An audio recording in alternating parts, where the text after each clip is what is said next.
Un caloroso benvenuto dal telegiornale del quotidiano di informazione La Nazione Siciliana, Notizie.Sicilia, le notizie dalla parte delle siciliane e dei siciliani. La Procura di Caltanissetta ha chiesto il rinvio a giudizio per l'ex leader di Confindustria Sicilia Antonello Montante e l'ex presidente della Regione Rosario Crocetta, con loro altri 11 imputati nell'ambito del cosiddetto processo Montante bis. Oltre ai due sono indagati anche gli ex assessori regionali del governo Crocetta Linda Vancheri e Mariella Lobello e l'ex commissaria IRSAP Maria Grazia Brandara. E ancora, tra gli altri, gli imprenditori Giuseppe Catanzaro, Rosario Amaru e Carmelo Turco. L'udienza preliminare si terrà nell'aula bunker del carcere di Caltanissetta per il 20 gennaio. L'accusa è di aver fatto parte del cosiddetto sistema montante. Rosario Crocetta, nella sua qualità di presidente della regione siciliana, si è messo a disposizione di Antonello Montante, così scrive la Procura nella richiesta di rinvio a giudizio. Gli imprenditori indagati hanno preso parte, su richiesta e indicazione di Montante, all'illecito finanziamento in nero della campagna elettorale di Rosario Crocetta, candidato alla presidenza della regione siciliana, così contribuendo all'elezione di quest'ultimo. Secondo la Costituzione si è innocenti fino a condanna definitiva, ma continuiamo a domandarci com'è possibile che ex assessori di quella giunta possano permettersi in assemblea regionale di attaccare il governo Musumeci invece di dedicarsi ad un più decoroso silenzio. L'agenzia internazionale di rating Fitch ha migliorato il voto sull'affidabilità del debito della regione siciliana e sul futuro della sua economia. Il rating di una società come di una regione o di uno Stato è il giudizio di un'agenzia indipendente che valuta il rischio che assume chi fa credito a quella società. Il voto precedente era BBB-, il voto attuale è BBB, lo stesso dello Stato italiano. Erano anni e anni che non si verificava il caso che un'agenzia internazionale migliorasse il rating della Sicilia. Si tratta di un successo eclatante del governo Musumeci e dell'assessore all'economia Gaetano Armao. Secondo gli analisti di Fitch, nonostante gli effetti dell'emergenza pandemica sull'economia, la Sicilia è riuscita a mantenere un profilo di sostenibilità del debito. L'economia siciliana dovrebbe riuscire nei prossimi 4 anni a superare gli effetti derivanti dall'emergenza pandemica.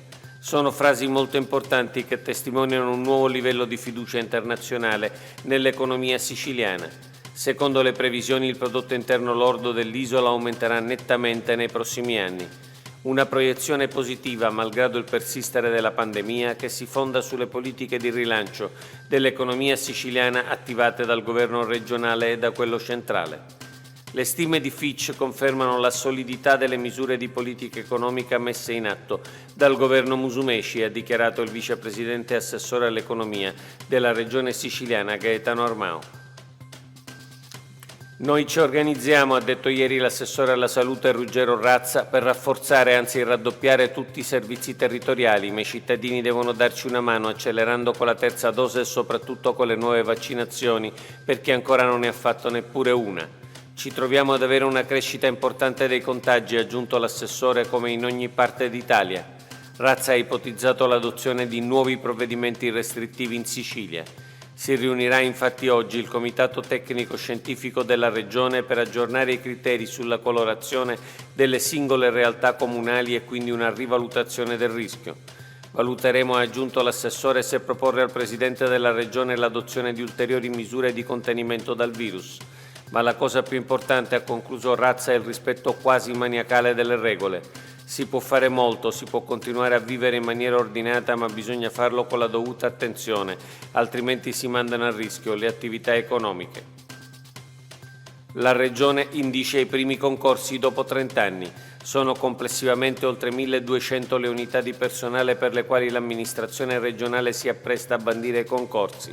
I bandi saranno pubblicati in Gazzetta Ufficiale nella giornata di domani, 29 dicembre.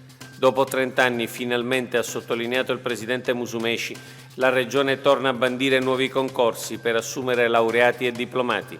L'amministrazione ha bisogno di ringiovanire i suoi organici perché i nostri dipendenti in media hanno circa 57 anni.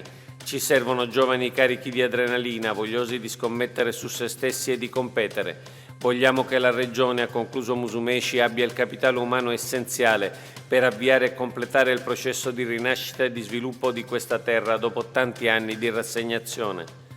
Nel dettaglio, la Regione ha indetto i concorsi per 1.024 laureati e diplomati nei centri per l'impiego, 100 laureati nell'amministrazione regionale, 46 agenti del Corpo Forestale della Regione Siciliana, 83 figure di esperti per il PNRR. La Sicilia chiude il terzo trimestre di quest'anno con un più 26,2% di export rispetto allo stesso periodo dell'anno scorso e quanto emerge dai dati diffusi da Unioncamere Sicilia. L'isola è l'11ª regione italiana per dati positivi sulle esportazioni, dati molto incoraggianti che seguono i numeri positivi del secondo trimestre di quest'anno, che si era chiuso con un più 16,4% rispetto allo stesso periodo del 2020. Segnali più che positivi se si guarda indietro ai dati del primo trimestre 2021, periodo in cui si era registrato un taglio del 10% della vendita di merci e prodotti siciliani all'estero rispetto a un 2020 nel quale già si era avuta una flessione del 24%. L'analisi di Unioncamere Sicilia fa emergere una confortante ripresa, considerato anche l'emergenza sanitaria legata alla pandemia scoppiata ai primi di marzo del 2020 e non ancora terminata. La Sicilia, con il più 26,2%, supera anche la media italiana, che si attesta sul più 20,1%. Il presidente della regione siciliana, Nello Musumeci, si è recato ieri a Sigonella per incontrare i vertici militari e i Marines americani. Sono qui per dirvi grazie anche da parte della comunità siciliana per il vostro impegno e la vostra dedizione, ma anche per la vostra attività umanitaria, ha detto Musumeci ai marinai e agli avieri delle forze armate americane appositamente schierati per salutare il governatore dell'isola nella sua visita ufficiale alla stazione aeronavale della Marina USA. Il ricordo dello sforzo che avete profuso la scorsa estate a favore dei profughi dell'Afghanistan con il ponte aereo che ha consentito a migliaia di persone di potersi mettere al sicuro è ancora vivo in tutti noi.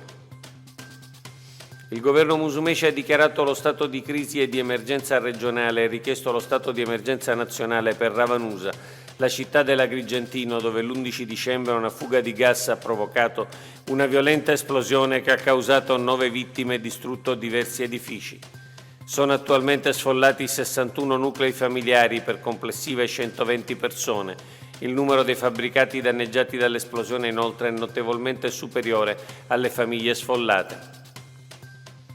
Luminoso, imperituro esempio di solidarietà umana e di altruismo. Con queste motivazioni il Presidente della Regione Siciliana ha conferito la medaglia d'oro al valor civile alla memoria di Salvatore Laudani, l'operatore volontario del soccorso alpino deceduto un mese fa sull'Etna dopo aver recuperato con i colleghi un escursionista che si era infortunato nella Valle del Bove. Il riconoscimento è stato consegnato alla vedova di Laudani, Maria Nicoloso, e alle figlie Livia e Giuditta durante una sobria e commossa cerimonia al Pala Regione di Catania.